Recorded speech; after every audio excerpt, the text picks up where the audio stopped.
Hello, and welcome to Allegheny County Library's Let's Get Lit. This is where we talk about exciting titles so you, our patrons, can know what to read next.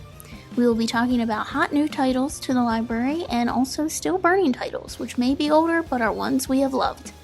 Let's Get Lit is available in video format on the ACLS YouTube as well as in podcast format on Apple, Google, and Spotify, so you can subscribe for updates when we release new episodes. Let's Get Lit will be bi-monthly, and we would love your feedback as we do this. Contact information will be in the description as well as at the end of the episode. Any titles mentioned will have links to our catalog in the description as well. Now, let's get lit. I'm Ellie, and today I'm being joined by Laura, and today we are going to get to learn more about Laura's reading taste. Alright, Laura, what kind of genres do you enjoy the most, or what kind of topics are you drawn to? I am that weird person that really likes nonfiction. Yeah. So everybody comes in, I'm not really into that, dry stuff, and Yeah. I eat it up. True crime especially, I love biographies and memoirs, and I love anything relating to Henry VIII and the Tudors, and Yeah. horror, particularly like classic Stephen King. So kind of more 70s, 80s slasher kind of stuff instead of some of the newer. And then literary fiction.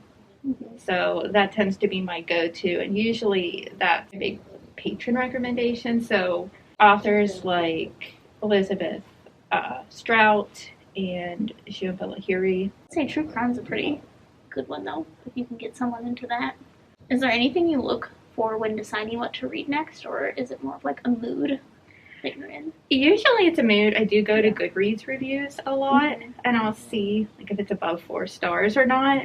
I have a subscription to Book of the Month. Yeah. So that tends to be my go-to. Also, I'm a big fan of Book of the Month. I have a problem where if it looks interesting, either by the description or I'm really bad about covers. Oh, hey, nice cover, and I'll pick it up. And that's usually, I'll follow certain authors, but a lot of times it's just on a whim. Yeah. I feel like anyone who says that they aren't swayed by a beautiful cover is lying. Yeah. Like, that, I'm going to see a pretty cover, and I'm going to go, oh, gimme. Like, that's what I want to read, is that pretty book right there. Reads can be rough on reviews, too. It's pretty hard sometimes if it's a popular book. It's, like, stuck at a 3. Yeah. So what are some of your reading habits, then? Okay, I am really proud of the fact that I broke myself of the habit of dog-earing pages, because apparently if you do that, you're a monster, I was told. There probably is some debate, but... Yeah, well, and you can't really do that to library books. Oh, and no. so that's been what I've obviously been reading more of. Yeah. So I've broken myself of that habit. Usually I'm terribly bad about reading and drinking coffee at the same time. Like, that's my habit. Yep. Mine's like drinking anything with it. It's normally coffee because I read in the morning, but it's like in the evening I just have to have something, like tea or wine or whatever, just holding something. But I have paid for very many library books upon spilling the drink onto the book, more than I care to admit. I'd say probably my worst habit is, I think my currently reading section on Goodreads is probably like 22 books, because I will just check it out and I'll start it, but because I'm reading so much at once and I read at bedtime, I'll read maybe 3 pages of something and I won't get anywhere along the way. So it takes me about a year to get through a book, it feels like. Yeah, that's, I used to be really bad at that, and now I don't add it to my currently reading until I'm over 50 pages in. That's a really good idea. Because, like, it was just never ending, and then I wasn't finishing half the books, and I was just, like, pretending that no one saw them on my currently reading. Yeah, because I'll take them off, and I'll change it to want to read, and then I sit there and think, what if somebody's looked at that and said, now she wants to read it, but she was reading it. Yeah. What's wrong with her? Yeah, so I've started just after 50 pages. I'm like, okay, I'm invested. I can now add this, I guess. This can be public knowledge. Okay, hard question. What is a favorite book of yours? My favorite book of all time is kind of the 12th grade standard East of Eden by John Steinbeck. Okay. But it's the absolute hardest book for me to talk about, so I don't ever recommend it. Yeah. But that's my favorite. A lot of people don't ever recommend their very ultimate favorite book. It's just like, sometimes I think it's like a personal thing. Like, this is mine. You cannot have it. It is mine. And then sometimes it's like, what if they hate it?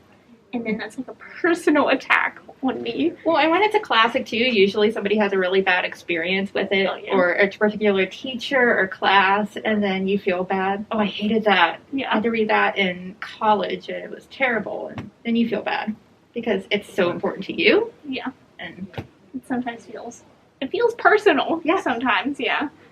I'm surprised you didn't hesitate at all for a favorite book. That would be. I'd be like, well, and then this, and well, there could be this, and then. So, what is your go-to recommendation for patrons if it's not your favorite?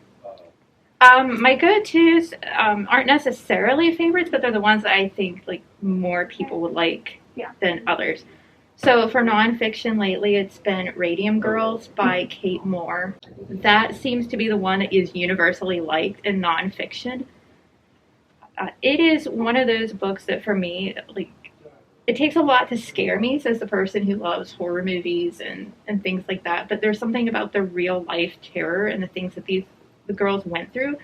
Like, there's a scene in the book where it talks about the radium eating into the first girl who dies jugular vein. Oh my God. It gave me nightmares. And it's just nonfiction. And it freaked me out. Oh my. Yeah, no, thank you. No. For horror, it's always classic Stephen King. Yeah. And notice I say classic because, and I think Laura Denis might, throw a book at me. But I don't like some of his newer stuff. I tend to like The Shining and Pet Sematary and Carrie. And Laura and I have tussled over my disdain for Stephen King. So, believe me, she will not be mad at you. I've already thrown all the words at her. But his new stuff is, in my opinion, just trash. So, she can be mad at me.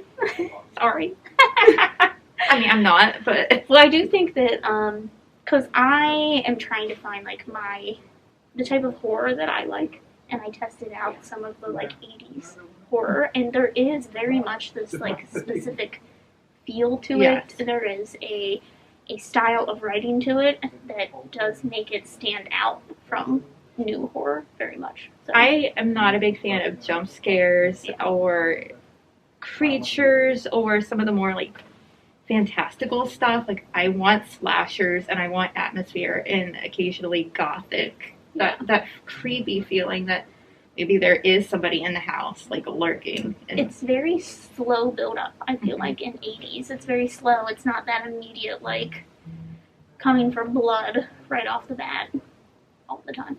But it's more slow. It has the eerie details, things like that. So. When did you know that you loved to read?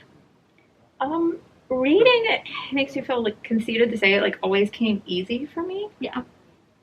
Compared to math, where I remember kicking a kid in the shins in kindergarten because he said I was stupid.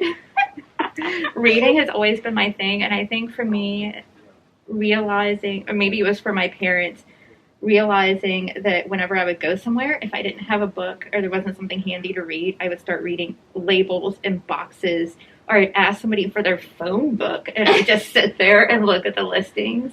Yeah. So I just always had to have something with me. Yeah. I mean, I feel that too. Like, it was the one, I guess, hobby that called to me, especially as a kid, to the point where I was, like, hiding in the closet with a flashlight at night. My parents would be like, go to bed. I'm like, no, I'm reading. I got, like, to be a master at just throwing the book under the pillow and pretending I was asleep. Yeah. Favorite movies or shows to recommend? I have to be really, really careful with my recommendations because I have weird tastes, and I feel sometimes like I'll have a very sweet grandmotherly person who will come up to the circ desk and say, what have you watched lately? And I'll have to sheepishly say, have you seen Cannibal Holocaust? Yeah. So I try to go a little bit less out there, and so I've been recommending The Crown because that's universally liked too. Yeah. And the upcoming title that I have been really pushing is the new James Bond movie that's on order, and we have it on Blu-ray and DVD coming into the catalog. because I love Daniel Craig, and I love the entire James Bond franchise, which I'm a little embarrassed to say because James Bond's kind of a relic. But it's still quite popular. Very popular, and the movie is good. It's much better than Spectre, so it's worth a watch. I feel the same way about recommending shows and stuff, because I'll just be like, I don't know if I should recommend this because it's weird or out there or whatever half the time, or it's nothing but sex scenes. And I'm like, how do you recommend that to someone, and then they like picture you watching it, and it's just weird. But anyway, well, upcoming titles that you've got your eye on. History of Wild Places by Shay Earnshaw. Yes.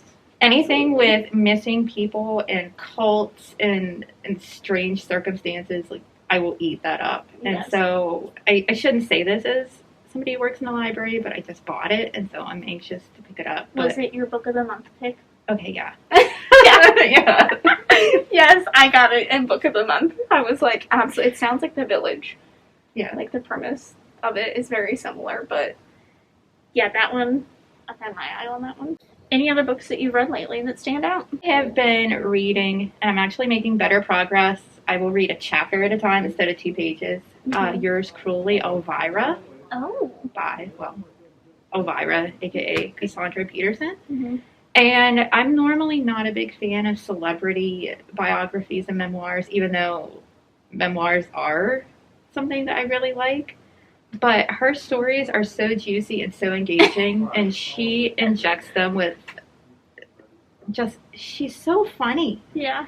And my exciting little tidbit is I'm very new to Twitter, but I wrote a little snippet and took a photo of my cat that was laying next to me in the book, and she retweeted it. Ooh. And so, yeah, That's we're your claim practically to BFFs.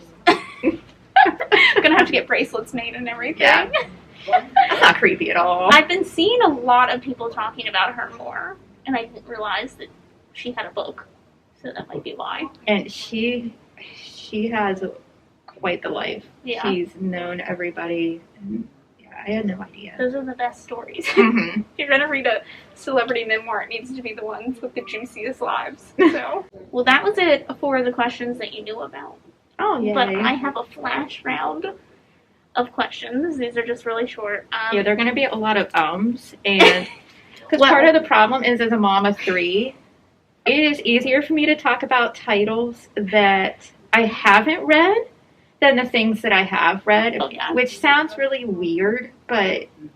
No, I was on a recommendations panel one time, and they asked us, to recommend things that we had read, and I suddenly remembered no book I had ever read.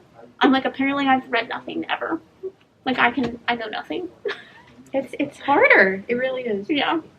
Well, these are just, you say the first thing that comes to your mind. Okay. So, just a quick flash round, just to get a glimpse. Your go-to snack. Anything marshmallow. Oh, yes. Agreed. Favorite display you've done? It's not my best display, but my favorite display of late was my startled book turkey. Oh my gosh. So I made a little turkey out of books. Because, of course, Kathy here at Westernport has gotten me back into Pinterest, and I thought, oh, that looks really cute, except the problem is he had big startled eyes, like he had seen some things. Oh my god. And I looked at it, and it was just so disturbed, but then I fell in love with it, and I couldn't redo it. That's fantastic. I feel like the best displays come from, trying something new, and it just turning out wacky. But then it's so well loved. It's kind of like the book tree I have out front too. Yeah.